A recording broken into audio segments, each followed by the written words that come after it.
So when you take the fact that me, Bobby, and Shelton have legitimate grappling and combat experience, it makes things a little different because when we would go to set up what our fights would be, we would tell the guys, do whatever you want to do. Just know I'm going to throw the fuck out of you, or I'm going to take you down hard, or, and we wouldn't really like choreograph the fight, except if, we were saying, hey, you jump, you run in first and then you run in. And like, what are you gonna do? I don't know, it depends on how you come at me, So like I was using a lot of legit judo throws and sweeps and actual control techniques.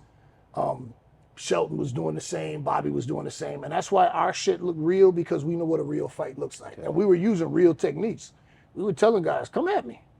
And we're gonna go at it. I remember you're like in a white suit, I think, or one of you guys. I think you're in a white suit. Yeah, I had a white suit. Yeah, that was like, I remember being at the TV like,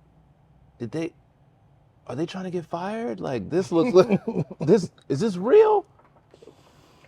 And shout out, kudos, recognition to the guys that we were working with, because you only look as good as the person you're in there with.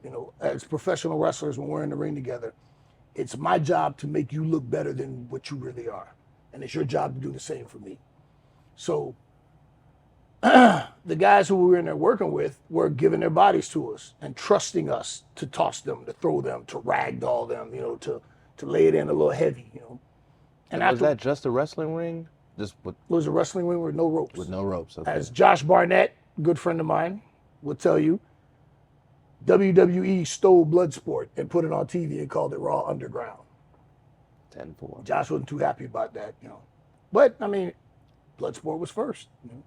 But like we always say in the wrestling business, whoever gets it on TV first. It might be your move, but if I do it on TV first, it's mine now. So that's why the Raw Underground stuff with the Hurt Business looked legit, because it was 75% legit. Okay. And I remember somebody talking about when I was going at it with Cedric, they were saying that you could tell, like, damn, he's like really ragdolling him, like really. And I was just using jiu-jitsu like control stuff, like judo throws and jiu-jitsu controls. And I mean, Seth was working with me, but he was also like, fighting.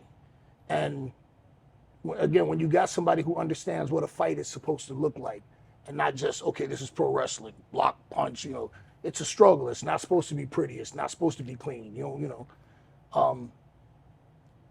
We were really fucking throwing guys around and using our legitimate skills to handle people.